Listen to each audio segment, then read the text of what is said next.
अदा ही ॾिसो था ज़ुल्म सां त हींअर या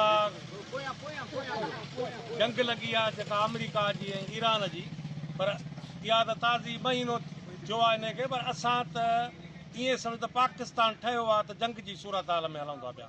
पाकिस्तान ठहण खां वठी पाकिस्तान जी आवाम अज़ाब में आहे। जेके असां ते हुकुमरान आहिनि उहे कहिड़े न कहिड़े बहाने सां एॾी महांगाई कयो वेठा आहिनि ऐं सिंध जा जेके फसल लहनि था उन्हनि जा अघ ई कोन्हनि।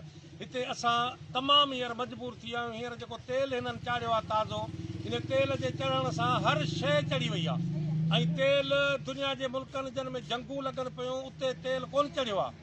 जेके बि मुल्क आहिनि उन्हनि वटि तेल साॻी रक़म में आहे ऐं तेल चढ़ियो आहे अचे पाकिस्तान में।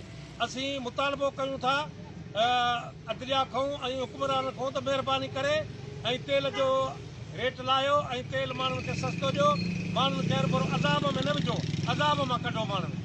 पहिरियां शुरू खां वठी इहा हुकूमत आई सतेतालीह फार्म ते असां इहो ई चयो भई नाहिलनि करप्टन हीअ हूंदा त मुल्क कदम सुधरंदो कोन, करप्शन जे वर चढ़ी वेंदो। तव्हां ॾिसो ईरान में जंगी हालत आहे, पोइ बि तेल उते साॻे रेट में अञा बि माण्हू खे रिलीफ था अचनि। ऐं असां वटि जंगी माहौल माना 70 सालनि खां वठी ॼण हले पियो। कॾहिं बि माना असां पाण खे आज़ादु महसूसु न कयो आहे। जे असां सच ॻाल्हायूं था त असां ते केस पियो था वञनि। इन जे करे हिन हुकूमत सां मुंहिंजी खां न लेन आहे न देन आहे। मां हिन हुकूमत ते लानत थो विझां। हीअ 47 फार्म जी हुकूमत आहे, हिननि में का बि उमेद न रखिजे। मां सिर्फ़ु हिन अवाम में जेको आहे न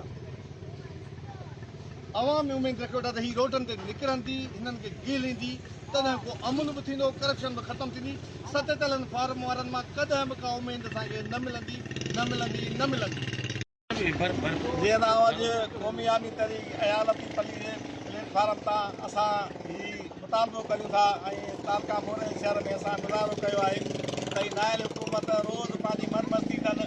हर पहिरीं हर 15 ते तेल चाढ़नि। तेल जे चढ़ण सां इहो सबबु आहे त अटो गिहु चांवर खंडु सभु शइ चढ़ी थी वञे ऐं वज़ीर आज़म जी पंहिंजी मनमस्ती आहे त पंहिंजे मर्ज़ीअ सां फ़ैसिला करे वियो। हीअ अवाम उहा हस्ती आहे जो रोडनि ते जंहिंमहिल निकिता त इहे हिननि जी पतलूनूं न हूंदनि।